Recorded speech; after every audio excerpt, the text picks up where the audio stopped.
वाहिगुरु जी का खालसा वाहिगुरु जी की फतेह। गुरु रूप गुरु प्यारी साध संगत जीओ, आओ गुरबाणी सिੱਖੀਏ। ਅੱਜ ਦੇ ਇਸ ਪ੍ਰੋਗਰਾਮ ਦੇ ਵਿੱਚ ਮੈਂ ਆਪ ਸਮੂਹ ਸਿੱਖ ਸੰਗਤਾਂ ਦੇ ਨਾਲ ਗੁਰਬਾਣੀ ਸ਼ੁੱਧ ਉਚਾਰਨ ਵਿਸ਼ੇ ਦੇ ਸੰਬੰਧ ਵਿੱਚ ਅੱਜ ਇੱਕ ਬਹੁਤ ਹੀ ਮਹੱਤਵਪੂਰਨ ਜਾਣਕਾਰੀ ਸਾਂਝੀ ਕਰਨ ਜਾ ਰਿਹਾ ਹਾਂ। ਇਸ ਜਾਣਕਾਰੀ ਦਾ ਨਾਮ ਹੈ ਜੀ ਸ਼ਬਦ ਬੋਧ। ਤੇ मैं आप समूह सिख संगतां नूं ये बेनती करना चाहांगा, विशेष करके उन्हां सिख संगतां नूं जिहड़ियां सिख संगतां गुरबाणी नूं पढ़न दीयां चाहवान हन ते जिहड़ियां सिख संगतां रोजाना गुरबाणी दा सहज पाठ करदियां हन। इस जानकारी नूं, इस अज दे प्रोग्राम नूं बहुत ही ध्यान दे के आप भी सुनो ते होरनां सिख संगतां नाल भी वध तों वध जरूर शेयर करो जी। गुरु प्यारी साध संगत जीओ, बहुत सिख संगतां ऐसियां हन, मैं बेनती करा ਜਿਹੜੀਆਂ सिख संगतां मैं समझदा हाँ गुरबाणी दा पाठ पढ़ना जरूर चाहुंदियां हन, पर किते ना किते ਉਹ ਆਪਣੇ ਆਪ ਵਿੱਚ ਇਸ ਗੱਲ ਨੂੰ ਮਹਿਸੂਸ ਕਰਦੀਆਂ ਹਨ ਵੀ ਗੁਰਬਾਣੀ ਪੜ੍ਹਨੀ ਬਹੁਤ ਔਖੀ ਹੈ।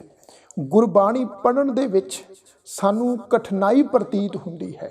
ਕਿਤੇ ਨਾ ਕਿਤੇ ਬਹੁਤ ਸਿੱਖ ਸੰਗਤਾਂ ਦੇ ਮਨਾਂ ਦੇ ਵਿੱਚ ਇਹ ਧਾਰਨਾ ਬੈਠੀ ਹੋਈ ਹੈ। ਤੇ ਇੱਥੇ ਸਾਧ ਸੰਗਤ मैं आप ਸਮੂਹ ਸਿੱਖ ਸੰਗਤਾਂ ਦੇ ਨਾਲ ਇਹ ਬੇਨਤੀ ਸਾਂਝੀ ਕਰਨਾ ਚਾਹਾਂਗਾ, ਇਹਨੂੰ ਸੁਣੋ ਧਿਆਨ ਦੇ ਨਾਲ। ਸਾਧ ਸੰਗਤ, ਜੇਕਰ ਸਾਨੂੰ ਅਜਿਹਾ ਮਹਿਸੂਸ ਹੁੰਦਾ ਹੈ, ਅਜਿਹਾ ਲੱਗਦਾ ਹੈ ਵੀ ਗੁਰੂ ਗ੍ਰੰਥ ਸਾਹਿਬ ਦੀ ਪਾਵਨ ਬਾਣੀ ਪੜ੍ਹਨੀ ਬਹੁਤ ਔਖੀ ਹੈ, ਤੇ ਇਸ ਦਾ ਸਭ ਤੋਂ ਵੱਡਾ ਕਾਰਨ ਇਹ ਹੈ, ਇਹਨੂੰ ਸੁਣੋ ਜੀ। ਇਹ ਗੱਲ ਸਾਧ ਸੰਗਤ ਹਮੇਸ਼ਾ ਯਾਦ ਰੱਖੋ, ਗੁਰੂ ਗ੍ਰੰਥ ਸਾਹਿਬ ਮਹਾਰਾਜ ਜੀ ਦੀ ਜਿਹੜੀ ਪਾਵਨ ਬਾਣੀ ਹੈ, ਇਹ ਬਾਣੀ ਭਾਂਤ ਭਾਂਤ ਦੀਆਂ ਭਾਸ਼ਾਵਾਂ ਅਤੇ ਉਪ ਭਾਸ਼ਾਵਾਂ ਦਾ ਮਿਸ਼ਰਤ ਸ਼ਬਦਾਂ ਦਾ ਭੰਡਾਰ ਹੈ। ਗੁਰੂ ਗ੍ਰੰਥ ਸਾਹਿਬ ਮਹਾਰਾਜ ਜੀ ਦੀ ਪਾਵਨ ਬਾਣੀ ਵਿੱਚ ਇੱਕ ਭਾਸ਼ਾ ਨਹੀਂ ਆ। ਜੇ ਅਸੀਂ ਇਹ ਗੱਲ ਸੋਚਦੇ ਹਾਂ ਵੀ ਗੁਰੂ ਸਾਹਿਬ ਦੀ ਪਾਵਨ ਬਾਣੀ ਦੇ ਵਿੱਚ ਸਾਡੀ ਮਾਤ ਬੋਲੀ ਜਿਹੜੀ ਪੰਜਾਬੀ ਭਾਸ਼ਾ ਹੈ ਕੇਵਲ ਇਹੀ ਹੈ, ਤੇ ਮੈਂ ਆਪ ਸਮੂਹ ਸੰਗਤ ਨੂੰ ਬੇਨਤੀ ਕਰਨਾ ਚਾਹਾਂਗਾ ਵੀ ਅਜਿਹਾ ਬਿਲਕੁਲ ਨਹੀਂ ਆ। ਗੁਰੂ ਸਾਹਿਬ ਦੀ ਪਾਵਨ ਬਾਣੀ ਵਿੱਚ ਅਨੇਕਾਂ ਭਾਸ਼ਾਵਾਂ ਤੇ ਉਪ ਭਾਸ਼ਾਵਾਂ ਦੇ ਵਿੱਚੋਂ ਆਏ ਹੋਏ ਸ਼ਬਦ ਜਿਹੜੇ ਆ ਉਹ ਲਿਖਤੀ ਸਰੂਪ ਵਿੱਚ ਦਰਜ ਕੀਤੇ ਹੋਏ ਆ, ਜਿਵੇਂ ਅਰਬੀ, ਫਾਰਸੀ, ਹਿੰਦੀ, ਸੰਸਕ੍ਰਿਤ, ਬ੍ਰਿਜ ਭਾਸ਼ਾ, ਪ੍ਰਾਕ੍ਰਿਤ ਭਾਸ਼ਾ, ਮਰਾਠੀ ਭਾਸ਼ਾ ਆਦਿਕ। ਤੇ ਅੱਜ ਸਾਧ ਸੰਗਤ ਮੈਂ ਆਪ ਸਮੂਹ ਸਿੱਖ ਸੰਗਤਾਂ ਦੇ ਨਾਲ ਇਹਨਾਂ ਵੱਖੋ ਵੱਖਰੀਆਂ ਭਾਸ਼ਾਵਾਂ ਦੇ ਵਿੱਚੋਂ ਆਏ ਹੋਏ ਸ਼ਬਦਾਂ ਦੇ ਸੰਬੰਧੀ ਹੀ ਜਿਹੜੀ ਹੈ ਉਹ ਜਾਣਕਾਰੀ ਸਾਂਝੀ ਕਰਨ ਜਾ ਰਿਹਾ ਹਾਂ। ਇਹਨੂੰ ਸੁਣੋ ਧਿਆਨ ਦੇ ਨਾਲ। ਸਾਧ ਸੰਗਤ, ਇਸ ਗੱਲ ਨੂੰ ਯਾਦ ਰੱਖੋ ਵੀ ਹਰ ਇੱਕ ਬੋਲੀ, ਹਰ ਇੱਕ ਭਾਸ਼ਾ ਦਾ ਇੱਕ ਆਪਣਾ ਸ਼ਬਦ ਭੰਡਾਰ ਹੁੰਦਾ ਹੈ। ਗੁਰੂ ਗ੍ਰੰਥ ਸਾਹਿਬ ਦੀ ਪਾਵਨ ਬਾਣੀ ਦਾ ਵੀ ਇੱਕ ਆਪਣਾ ਸ਼ਬਦ ਭੰਡਾਰ ਹੈ, ਪਰ ਇੱਥੇ ਇਹ ਗੱਲ ਸਾਧ ਸੰਗਤ ਯਾਦ ਰੱਖਣ ਵਾਲੀ ਹੈ ਵੀ ਸ਼ਬਦ ਭੰਡਾਰ ਵਿੱਚ ਤਿੰਨ ਪ੍ਰਕਾਰ ਦੇ ਸ਼ਬਦ ਹੁੰਦੇ ਆ ਜੀ। ਤਿੰਨ ਪ੍ਰਕਾਰ ਦੇ ਸ਼ਬਦ, ਉਹ ਤਿੰਨ ਪ੍ਰਕਾਰ ਦੇ ਸ਼ਬਦ ਕਿਹੜੇ ਆ ਜੀ? ਇੱਕ ਸ਼ਬਦ ਆ ਜੀ ਦੇਸੀ ਸ਼ਬਦ, ਦੂਸਰੇ ਆ ਜੀ ਤਦਭਵ ਸ਼ਬਦ, ਤੀਸਰੇ ਆ ਜੀ ਤਤਸਮ ਸ਼ਬਦ। ਸਭ ਤੋਂ ਪਹਿਲਾ ਦੇਸੀ ਸ਼ਬਦ। ਦੇਸੀ ਸ਼ਬਦ ਤੋਂ ਭਾਵ ਹੈ ਦੇਸ਼ ਦੀ ਬੋਲੀ ਦੇ ਮੌਲਿਕ ਸ਼ਬਦ। ਜਿਵੇਂ ਹੁਣ ਸਾਡਾ ਪੰਜਾਬ ਦੇਸ਼ ਹੈ, ਪੰਜਾਬ ਮੁਲਕ ਹੈ, ਤੇ ਸਾਡੀ ਪੰਜਾਬ ਮੁਲਕ ਦੀ ਆਪਣੀ ਇੱਕ ਮਾਂ ਬੋਲੀ ਹੈ, ਤੇ ਉਸ ਮਾਂ ਬੋਲੀ ਦੇ ਸਾਧ ਸੰਗਤ ਆਪਣੇ ਇੱਕ ਮੂਲ ਸ਼ਬਦ ਹਨ। ਮੈਂ ਅੱਗੇ ਜਾ ਕੇ ਆਪ ਸਮੂਹ ਸਿੱਖ ਸੰਗਤਾਂ ਦੇ ਨਾਲ ਉਹਨਾਂ ਸ਼ਬਦਾਂ ਦਾ ਜ਼ਿਕਰ ਕਰਾਂਗਾ। ਹੁਣ ਦੂਸਰੀ ਤਰ੍ਹਾਂ ਦੇ ਜਿਹੜੇ ਸ਼ਬਦ ਨੇ ਉਹਨਾਂ ਬਾਰੇ ਸੁਣੋ ਜੀ। ਉਹਨਾਂ ਸ਼ਬਦਾਂ ਨੂੰ ਕਿਹਾ ਜਾਂਦਾ ਹੈ ਜੀ ਤਦਭਵ ਸ਼ਬਦ। ਤਦਭਵ ਸ਼ਬਦ ਤੋਂ ਭਾਵ ਹੈ ਵੀ ਕਿਸੇ ਹੋਰ ਭਾਸ਼ਾ ਤੋਂ ਬਣਾਏ ਗਏ ਸ਼ਬਦ, ਕਿਸੇ ਹੋਰ ਭਾਸ਼ਾ ਦੇ ਸ਼ਬਦ ਨੂੰ ਆਪਣੀ ਬੋਲੀ ਦਾ ਰੂਪ ਦੇ ਕੇ ਬੋਲਣਾ, ਇਸ ਨੂੰ ਸਾਧ ਸੰਗਤ ਕਹਿੰਦੇ ਆ ਵੀ ਤਦਭਵ ਸ਼ਬਦ। ਫਿਰ ਤੀਸਰਾ ਹੈ ਜੀ ਤਤਸਮ ਸ਼ਬਦ। ਤਤਸਮ ਸ਼ਬਦ ਤੋਂ ਮੁਰਾਦ ਹੈ ਵੀ ਦੂਜੀ ਭਾਸ਼ਾ ਦੇ ਮੂਲਕ ਸ਼ਬਦ। ਦੂਜੀ ਭਾਸ਼ਾ ਦੇ ਮੂਲਕ ਸ਼ਬਦ ਤੋਂ ਭਾਵ ਵੀ ਓਰੀਜਨਲ ਵਰਡ, ਜਿਹੜੀਆਂ ਦੂਸਰੀਆਂ ਭਾਸ਼ਾਵਾਂ ਨੇ, ਮੰਨ ਲਓ ਅਰਬੀ, ਫਾਰਸੀ, ਸੰਸਕ੍ਰਿਤ ਜਾਂ ਹਿੰਦੀ ਜਾਂ ਪ੍ਰਾਕ੍ਰਿਤ ਭਾਸ਼ਾ ਜਾਂ ਬ੍ਰਿਜ ਭਾਸ਼ਾ, ਇਹ ਜਿਹੜੀਆਂ ਭਾਸ਼ਾਵਾਂ ਹਨ, ਇਹਨਾਂ ਭਾਸ਼ਾਵਾਂ ਦੇ ਜਿਹੜੇ ਸ਼ਬਦ ਨੇ ਹੂ ਬਹੂ ਉਹੀ ਸ਼ਬਦ ਜਿਹੜੇ ਆ ਸਾਧ ਸੰਗਤ ਗੁਰੂ ਗ੍ਰੰਥ ਸਾਹਿਬ ਦੀ ਪਾਵਨ ਬਾਣੀ ਦੇ ਵਿੱਚ ਲਿਖਤੀ ਰੂਪ ਦੇ ਵਿੱਚ ਦਰਜ ਕੀਤੇ ਗਏ ਆ। ਤੇ ਹੁਣ ਜਦੋਂ ਅਸੀਂ ਉਹਨਾਂ ਸ਼ਬਦਾਂ ਦਾ ਉਚਾਰਨ ਕਰਨਾ ਹੈ ਤੇ ਉਹਨਾਂ ਸ਼ਬਦਾਂ ਦਾ ਉਚਾਰਨ ਸਾਨੂੰ ਉਸੇ ਹੀ ਟੋਨ ਵਿੱਚ, ਉਸੇ ਹੀ ਸਾਊਂਡ ਵਿੱਚ ਉਚਾਰਨ ਕਰਨਾ ਪਏਗਾ ਜਿਸ ਟੋਨ ਵਿੱਚ ਉਹ ਸ਼ਬਦ ਆਪਣੀ ਮੂਲ ਭਾਸ਼ਾ ਦੇ ਵਿੱਚ ਉਚਾਰਨ ਕੀਤੇ ਜਾਂਦੇ ਹਨ। ਹੁਣ ਇੱਥੇ ਸਾਧ ਸੰਗਤ, ਮੈਂ ਆਪ ਸਮੂਹ ਸਿੱਖ ਸੰਗਤਾਂ ਦੇ ਨਾਲ ਗੁਰਬਾਣੀ ਦੇ ਵਿੱਚੋਂ ਕੁਝ ਅਜਿਹੇ ਸ਼ਬਦਾਂ ਦੀ ਉਦਾਹਰਨ ਜਿਹੜੀ ਹੈ ਆਪ ਸਮੂਹ ਸੰਗਤ ਦੇ ਸਨਮੁਖ ਰੱਖਣਾ ਚਾਹਾਂਗਾ, ਤਾਂ ਜੋ ਗੱਲ ਜਿਹੜੀ ਹੈ ਸਾਨੂੰ ਹੋਰ ਸੌਖੀ ਸਮਝ ਵਿੱਚ ਆ ਜਾਵੇਗੀ। ਸਭ ਤੋਂ ਪਹਿਲਾਂ ਸਾਧ ਸੰਗਤ ਅਸੀਂ ਦੇਖਦੇ ਹਾਂ ਦੇਸੀ ਜਾਂ ਮੌਲਿਕ ਸ਼ਬਦ।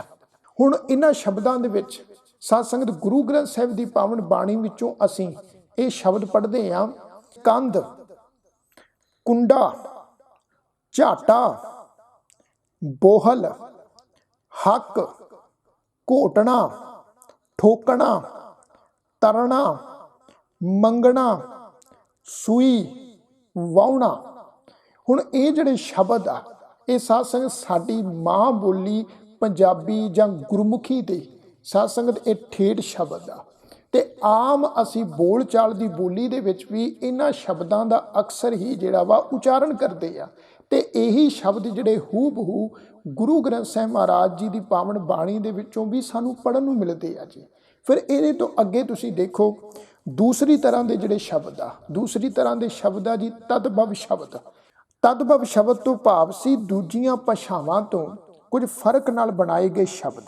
ਜਿਵੇਂ ਸਾਧ ਸੰਗਤ ਗੁਰੂ ਗ੍ਰੰਥ ਸਾਹਿਬ ਮਹਾਰਾਜ ਜੀ ਦੀ ਪਾਵਨ ਬਾਣੀ ਦੇ ਵਿੱਚ ਅਸੀਂ ਸੰਸਕ੍ਰਿਤ ਭਾਸ਼ਾ ਅਤੇ ਪ੍ਰਾਕ੍ਰਿਤ ਭਾਸ਼ਾ ਦੇ ਕੁਝ ਸ਼ਬਦ ਪੜ੍ਹਦੇ ਹਾਂ, ਜਿਹੜੇ ਉਹੀ ਹੂ ਬਹੂ ਸ਼ਬਦ ਕੁਝ ਫਰਕ ਦੇ ਨਾਲ ਗੁਰੂ ਗ੍ਰੰਥ ਸਾਹਿਬ ਮਹਾਰਾਜ ਜੀ ਦੀ ਪਾਵਨ ਬਾਣੀ ਦੇ ਵਿੱਚ ਆਪਣੀ ਪੰਜਾਬੀ ਗੁਰਮੁਖੀ ਮਾਂ ਬੋਲੀ ਦੇ ਵਿੱਚ ਵੀ ਸਾਧ ਸੰਗਤ ਉਹ ਜਿਹੜੇ ਆ ਉਚਾਰਨ ਕੀਤੇ ਹੋਏ ਆ। ਜਿਵੇਂ ਆਪਾਂ ਸੰਸਕ੍ਰਿਤ ਭਾਸ਼ਾ ਵਿੱਚ ਸ਼ਬਦ ਪੜ੍ਹਦੇ ਹਾਂ ਜੀ ਲਾਭ, ਗੁਰਬਾਣੀ ਦੇ ਵਿੱਚ ਉਹੀ ਸ਼ਬਦ ਅਸੀਂ ਪੜ੍ਹਦੇ ਹਾਂ ਜੀ ਲਾਹਾ। ਜਿਵੇਂ ਆਪਾਂ ਇੱਕ ਪੰਕਤੀ ਦਾ ਪਾਠ ਉਚਾਰਨ ਕਰਦੇ ਹਾਂ ਜੀ, ਪ੍ਰਾਣੀ ਤੂੰ ਆਇਆ ਲਾਹਾ ਲੈਣ। ਲਾਹਾ ਦਾ ਅਰਥ ਕੀ ਹੈ ਜੀ? ਲਾਭ। ਫਿਰ ਸੰਸਕ੍ਰਿਤ ਭਾਸ਼ਾ ਦਾ ਸ਼ਬਦ ਆ ਜੀ ਸੁਖਾਵਾਂ, ਪਰ ਗੁਰਬਾਣੀ ਵਿੱਚ ਥੋੜੇ ਫਰਕ ਦੇ ਨਾਲ ਇਹ ਸ਼ਬਦ ਅਸੀਂ ਪੜ੍ਹਦੇ ਹਾਂ ਸੁਹਾਵਾ। ਸੰਸਕ੍ਰਿਤ ਭਾਸ਼ਾ ਦਾ ਸ਼ਬਦ ਆ ਜੀ ਸਨਾਨ, ਪਰ ਗੁਰਬਾਣੀ ਦੇ ਵਿੱਚ ਥੋੜੇ ਫਰਕ ਦੇ ਨਾਲ ਇੱਕ ਸ਼ਬਦ ਅਸੀਂ ਪੜ੍ਹਦੇ ਹਾਂ ਜੀ ਇਸ਼ਨਾਨ। ਸੰਸਕ੍ਰਿਤ ਭਾਸ਼ਾ ਦਾ ਸ਼ਬਦ ਆ ਜੀ ਵਸਤੂ, ਗੁਰਬਾਣੀ ਦੇ ਵਿੱਚ ਥੋੜੇ ਫਰਕ ਦੇ ਨਾਲ ਸ਼ਬਦ ਪੜ੍ਹਦੇ ਹਾਂ ਜੀ ਵੱਥ। ਵਸਤੂ ਅਤੇ ਵੱਥ ਦੋਵੇਂ ਸਾਧ ਸੰਗਤ ਜਿਹੜੇ ਸ਼ਬਦਾਂ ਦਾ ਇੱਕੋ ਹੀ ਅਰਥ ਬਣਦਾ ਹੈ। ਫਿਰ ਸੰਸਕ੍ਰਿਤ ਭਾਸ਼ਾ ਦਾ ਸ਼ਬਦ ਹੈ ਹਸਤ। ਹਸਤ ਤੋਂ ਭਾਵ ਹੁੰਦਾ ਹਾਥੀ, ਤੇ ਹਾਥੀ ਸ਼ਬਦ ਵੀ ਗੁਰੂ ਗ੍ਰੰਥ ਸਾਹਿਬ ਦੀ ਪਾਵਨ ਬਾਣੀ ਦੇ ਵਿੱਚ ਦਰਜ ਕੀਤਾ ਗਿਆ ਹੈ। ਇੱਕ ਸ਼ਬਦ ਆ ਸੰਸਕ੍ਰਿਤ ਭਾਸ਼ਾ ਦਾ ਜੀ ਕੋਕਿਲ, ਪਰ ਇਸ ਕੋਕਿਲ ਸ਼ਬਦ ਨੂੰ ਹੀ ਥੋੜੇ ਫਰਕ ਦੇ ਨਾਲ ਕਿ ਇੱਕ ਆਪਣਾ ਸ਼ਬਦ ਗੁਰੂ ਸਾਹਿਬ ਦੁਆਰਾ ਉਚਾਰਨ ਕੀਤਾ ਹੋਇਆ। ਇਸ ਸ਼ਬਦ ਦਾ ਨਾਮ ਆ ਜੀ ਕੋਇਲ। ਕਾਲੀ ਕੋਇਲ ਤੂੰ ਕਿਤ ਗੁਣ ਕਾਲੀ। ਹੁਣ ਪ੍ਰਾਕ੍ਰਿਤ ਭਾਸ਼ਾ ਵਿੱਚ ਅਸੀਂ ਸ਼ਬਦ ਪੜ੍ਹਦੇ ਹਾਂ ਜੀ ਜੀਭ।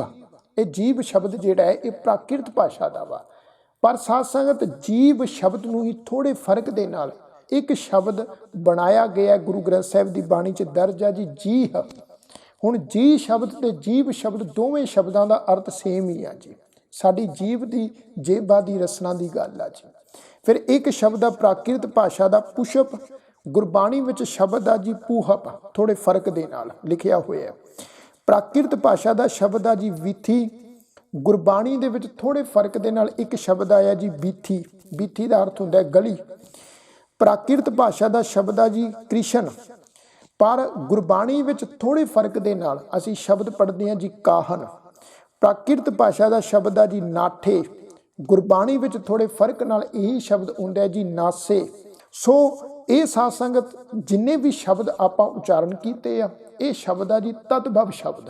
ਹੁਣ ਸਾਧ ਸੰਗਤ ਤੀਜੀ ਜਗ੍ਹਾ ਅਸੀਂ ਗੁਰੂ ਸਾਹਿਬ ਦੀ ਬਾਣੀ ਦੇ ਵਿੱਚੋਂ ਸ਼ਬਦ ਪੜ੍ਹਦੇ ਹਾਂ ਤਤਸਮ ਸ਼ਬਦ। ਜਿਹੜੇ ਹੁਣ ਤਤਸਮ ਸ਼ਬਦ ਆ ਇਹ ਸ਼ਬਦ ਉਹ ਸ਼ਬਦ ਆ ਜਿਹੜੇ ਦੂਸਰੀਆਂ ਭਾਸ਼ਾਵਾਂ ਦੇ ਵਿੱਚੋਂ ਹੂ ਬਹੂ ਉਸੇ ਢੰਗ ਤਰੀਕੇ ਨਾਲ ਉਸੇ ਹੀ ਸਰੂਪ ਦੇ ਵਿੱਚ ਲਿਖਤ ਵਿੱਚ ਵੀ ਦਰਜ ਕੀਤੇ ਗਏ ਆ, ਅਤੇ ਉਹਨਾਂ ਦਾ ਜਿਹੜਾ ਉਚਾਰਨ ਹੈ ਉਹ ਵੀ ਉਸੇ ਹੀ ਢੰਗ ਨਾਲ ਗੁਰਬਾਣੀ ਦੇ ਵਿੱਚ ਅਸੀਂ ਪੜ੍ਹਦੇ ਹਾਂ, ਜਿਸ ਢੰਗ ਤਰੀਕੇ ਨਾਲ, ਜਿਸ ਟੋਨ ਵਿੱਚ, ਜਿਸ ਸਾਊਂਡ ਵਿੱਚ ਉਹਨਾਂ ਦਾ ਆਪਣੀ ਭਾਸ਼ਾ ਵਿੱਚ ਉਚਾਰਨ ਹੁੰਦਾ ਹੈ। ਆਪਾਂ ਉਦਾਹਰਨ ਸਰੂਪ ਸਾਧ ਸੰਗਤ ਸੰਸਕ੍ਰਿਤ ਭਾਸ਼ਾ ਦੇ ਪਹਿਲਾਂ ਸ਼ਬਦਾਂ ਨੂੰ ਦੇਖਦੇ ਹਾਂ। ਸੰਸਕ੍ਰਿਤ ਭਾਸ਼ਾ ਵਿੱਚ ਅਸੀਂ ਸ਼ਬਦ ਦੇਖਦੇ ਹਾਂ ਸਹਿਸ। ਸਹਿਜ ਸ਼ਬਦ ਆਪਾਂ ਗੁਰੂ ਸਾਹਿਬ ਦੀ ਬਾਣੀ 'ਚ ਬਹੁਤ ਵਾਰੀ ਪੜ੍ਹਦੇ ਹਾਂ। ਸਹਿਜ ਸ਼ਬਦ ਦਾ ਅਰਥ ਆ ਹਜ਼ਾਰਾਂ। ਜਿਵੇਂ ਆਪਾਂ ਪੜ੍ਹਦੇ ਹਾਂ ਜੀ, ਸਹਿਜ ਤਵ ਨੈਣ ਨਨ ਨੈਣ ਹੈ ਤੋਹੇ ਕੋ। ਫਿਰ ਆਪਾਂ ਸ਼ਬਦ ਪੜ੍ਹਦੇ ਹਾਂ ਜੀ, ਨਿਰੰਜਨ ਐਸਾ ਨਾਮ ਨਿਰੰਜਨ ਹੋਏ। ਨਿਰੰਜਨ ਸ਼ਬਦ ਇਹ ਸੰਸਕ੍ਰਿਤ ਭਾਸ਼ਾ ਦਾ ਵਾ। ਫਿਰ ਨਿਧਾਨ, ਗੁਰਮੁਖ, ਮਾਰਗ, ਪੰਥ, ਭਵਨ, ਨਿਹਚਲ, ਪਾਰ ਬ੍ਰਹਮ, ਮੱਜਨ, ਸ਼ੁਭ, ਮਧ, ਅਹੰਕਾਰ। ਹੁਣ ਇਹ ਜਿੰਨੇ ਵੀ ਸ਼ਬਦ ਆ, ਇਹ ਸਾਧ ਸੰਗਤ ਸਾਰੇ ਦੇ ਸਾਰੇ ਤਤਸਮ ਸ਼ਬਦ ਆ। ਇਹ ਸੰਸਕ੍ਰਿਤ ਭਾਸ਼ਾ ਦੇ ਸ਼ਬਦ ਆ ਤੇ ਸੰਸਕ੍ਰਿਤ ਭਾਸ਼ਾ ਵਿੱਚ ਇਹਨਾਂ ਸ਼ਬਦਾਂ ਦਾ ਜਿਸ ਟੋਨ ਵਿੱਚ ਉਚਾਰਨ ਹੁੰਦਾ ਹੈ, ਉਸੇ ਹੀ ਟੋਨ ਵਿੱਚ ਸਾਧ ਸੰਗਤ ਅਸੀਂ ਗੁਰਬਾਣੀ ਦੇ ਵਿੱਚ ਇਹਨਾਂ ਸ਼ਬਦਾਂ ਦਾ ਉਚਾਰਨ ਕਰਨਾ ਹੈ। ਇਹਨਾਂ ਸ਼ਬਦਾਂ ਨੂੰ ਅਸੀਂ ਤਤਸਮ ਸ਼ਬਦ ਕਹਿੰਦੇ ਆ। ਲਿਖਤੀ ਸਰੂਪ ਦੇ ਵਿੱਚ ਵੀ ਇਸੇ ਤਰ੍ਹਾਂ ਇਹ ਸੰਸਕ੍ਰਿਤ ਭਾਸ਼ਾ ਦੇ ਵਿੱਚ ਲਿਖੇ ਗਏ ਆ ਤੇ ਗੁਰਬਾਣੀ ਵਿੱਚ ਵੀ ਲਿਖਤੀ ਸਰੂਪ ਵਿੱਚ ਇਹ ਸ਼ਬਦ ਇਸੇ ਤਰੀਕੇ ਨਾਲ ਲਿਖੇ ਗਏ ਆ। ਫਿਰ ਆਪਾਂ ਫਾਰਸੀ ਭਾਸ਼ਾ ਦੇ ਸ਼ਬਦ ਪੜ੍ਹਦੇ ਹਾਂ ਜੀ। ਸ਼ਬਦ ਹੈ ਅਰਜ਼, ਮੁਹੱਬਤ, ਗੁਫਤਮ, ਗੋਸ਼ਕੁਨ, ਕਰੀਮ, ਬੇਐਬ, ਪਰਵਦਗਾਰ, ਫਾਨੀ, ਕੁਨਿੰਦ, ਦਹਿੰਦ, ਅਸਤ, ਦਿਗਰ, ਬੰਦਗੀ। ਹੁਣ ਇਹ ਸ਼ਬਦ ਜਿੰਨੇ ਵੀ ਆ, ਇਹ ਫਾਰਸੀ ਭਾਸ਼ਾ ਦੇ ਸ਼ਬਦ ਆ ਤੇ ਜਿਹੜੀਆਂ ਸਿੱਖ ਸੰਗਤਾਂ ਰੋਜ਼ਾਨਾ ਸਹਿਜ ਪਾਠ ਗੁਰੂ ਗ੍ਰੰਥ ਸਾਹਿਬ ਦੀ ਪਾਵਨ ਬਾਣੀ ਦਾ ਕਰਦੀਆਂ ਹਨ, ਉਹਨਾਂ ਸਿੱਖ ਸੰਗਤਾਂ ਨੇ ਇਹ ਸ਼ਬਦ ਬਹੁਤ ਵਾਰ ਗੁਰੂ ਗ੍ਰੰਥ ਸਾਹਿਬ ਦੀ ਪਾਵਨ ਬਾਣੀ ਵਿੱਚੋਂ ਪੜ੍ਹੇ ਹੋਣਗੇ।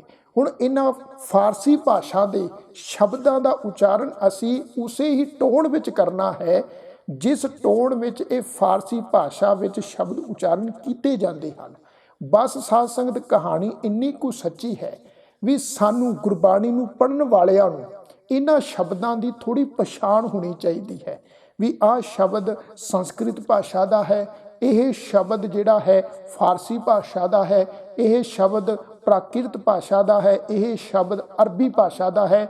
ਇਹਦੀ ਥੋੜ੍ਹੀ ਸਾਨੂੰ ਪਛਾਣ ਹੋਣੀ ਚਾਹੀਦੀ ਹੈ। ਤੇ ਮੈਂ ਬੇਨਤੀ ਕਰਨਾ ਚਾਹਾਂਗਾ, ਜਿਵੇਂ ਜਿਵੇਂ ਅਸੀਂ ਗੁਰੂ ਗ੍ਰੰਥ ਸਾਹਿਬ ਦੀ ਪਾਵਨ ਬਾਣੀ ਨੂੰ ਪੜ੍ਹਦੇ ਚਲੇ ਚੱਲਾਂਗੇ, ਗੁਰੂ ਗ੍ਰੰਥ ਸਾਹਿਬ ਜੀ ਦੀ ਪਾਵਨ ਬਾਣੀ ਦੇ ਅਰਥਾਂ ਨੂੰ ਪੜ੍ਹਾਂਗੇ, ਜਿਵੇਂ ਜਿਵੇਂ ਗੁਰਬਾਣੀ ਦੇ ਪ੍ਰਤੀ ਸਾਡੀ ਸਮਝ ਵਧੇਗੀ, ਸਾਨੂੰ ਸੋਝੀ ਆਏਗੀ। ਇਹਦੇ ਵਿੱਚ ਸਾਧ ਸੰਗਤ ਮੈਂ ਬੇਨਤੀ ਕਰਾਂ, ਕੋਈ ਵੀ ਔਖਾ ਕੰਮ ਨਹੀਂ ਆ। ਹੌਲੀ ਹੌਲੀ ਕਰਦੇ ਹਾਂ, ਸਾਨੂੰ ਇਹਨਾਂ ਸ਼ਬਦਾਂ ਦੀ ਪਛਾਣ ਜ਼ਰੂਰ ਆ ਜਾਵੇਗੀ। ਫਿਰ ਆਪਾਂ ਅਰਬੀ ਭਾਸ਼ਾ ਦੇ ਸ਼ਬਦ ਪੜ੍ਹਦੇ ਹਾਂ ਗੁਰੂ ਗ੍ਰੰਥ ਸਾਹਿਬ ਦੀ ਪਾਵਨ ਬਾਣੀ ਦੇ ਵਿੱਚੋਂ। ਸ਼ਬਦ ਆ ਜੀ ਦਸਤਾਰ। ਇਹ ਜਿਹੜਾ ਦਸਤਾਰ ਸ਼ਬਦ ਆਮ ਅਸੀਂ ਪੰਜਾਬੀ ਭਾਸ਼ਾ ਦੇ ਵਿੱਚ ਵੀ ਇਹ ਸ਼ਬਦ ਦੀ ਬਹੁਤ ਵਰਤੋਂ ਕਰਦੇ ਹਾਂ ਜੀ। ਦਸਤਾਰ, ਆਪਾਂ ਪੱਗ ਸ਼ਬਦ ਵੀ ਵਰਤਦੇ ਹਾਂ, ਪਰ ਦਸਤਾਰ ਸ਼ਬਦ ਵੀ ਆਪਾਂ ਬਹੁਤ ਵਾਰੀ ਵਰਤਦੇ ਹਾਂ। ਇਹ ਜਿਹੜਾ ਦਸਤਾਰ ਸ਼ਬਦ ਹੈ, ਇਹ ਅਰਬੀ ਭਾਸ਼ਾ ਦਾ ਸ਼ਬਦ ਹੈ ਤੇ ਅਰਬੀ ਭਾਸ਼ਾ ਵਿੱਚ ਜਿਸ ਟੋਨ ਵਿੱਚ ਇਹ ਉਚਾਰਨ ਕੀਤਾ ਜਾਂਦਾ ਹੈ, ਸੇਮ ਉਸੇ ਹੀ ਟੋਨ ਵਿੱਚ ਜਿਹੜਾ ਹੈ ਗੁਰਬਾਣੀ ਵਿੱਚ ਇਹ ਸ਼ਬਦ ਦਾ ਅਸੀਂ ਉਚਾਰਨ ਕਰਨਾ ਹੈ। ਫਿਰ ਆਪਾਂ ਸ਼ਬਦ ਪੜ੍ਹਦੇ ਹਾਂ ਜੀ, ਇਖਤਿਆਰ, ਬੰਦੇ ਬੰਦਗੀ ਇਖਤਿਆਰ, ਸਾਹਿਬ ਰੋਸ ਧਰੋਂ ਕੇ ਪਿਆਰ। ਭਗਤ ਕਬੀਰ ਸਾਹਿਬ ਜੀ ਦੀ ਬਾਣੀ ਦਾ ਸ਼ਬਦ ਇਖਤਿਆਰ। ਫਿਰ ਸ਼ਬਦ ਆ ਜੀ ਭਿਸਤ, ਫਿਰ ਸ਼ਬਦ ਆ ਜੀ ਅੱਲਾ, ਫਿਰ ਸ਼ਬਦ ਆ ਜੀ ਦਰਗਾਹ, ਫਿਰ ਸ਼ਬਦ ਆ ਜੀ ਰਹੀਮ, ਮਸਜਿਦ, ਨਮਾਜ਼, ਖੈਰ। ਹੁਣ ਇਹ ਜਿੰਨੇ ਵੀ ਸ਼ਬਦ ਅਸੀਂ ਪੜ੍ਹੇ ਆ ਗੁਰਬਾਣੀ ਵਿੱਚ, ਇਹ ਸ਼ਬਦ ਆਪਾਂ ਬਹੁਤ ਵਾਰ ਉਚਾਰਨ ਕਰਦੇ ਆ ਤੇ ਇਹ ਸ਼ਬਦ ਸਾਰੇ ਦੇ ਸਾਰੇ ਸ਼ਬਦ ਜਿਹੜੇ ਆ ਇਹ ਸਾਧ ਸੰਗਤ ਅਰਬੀ ਭਾਸ਼ਾ ਦੇ ਸ਼ਬਦ ਆ ਤੇ ਅੱਜ ਕੱਲ੍ਹ ਆਮ ਅਸੀਂ ਪੰਜਾਬੀ ਮਾਤ ਬੋਲੀ ਵਿੱਚ ਵੀ ਇਹਨਾਂ ਸ਼ਬਦਾਂ ਦੀ ਬਹੁਤ ਵਰਤੋਂ ਕਰਦੇ ਆ।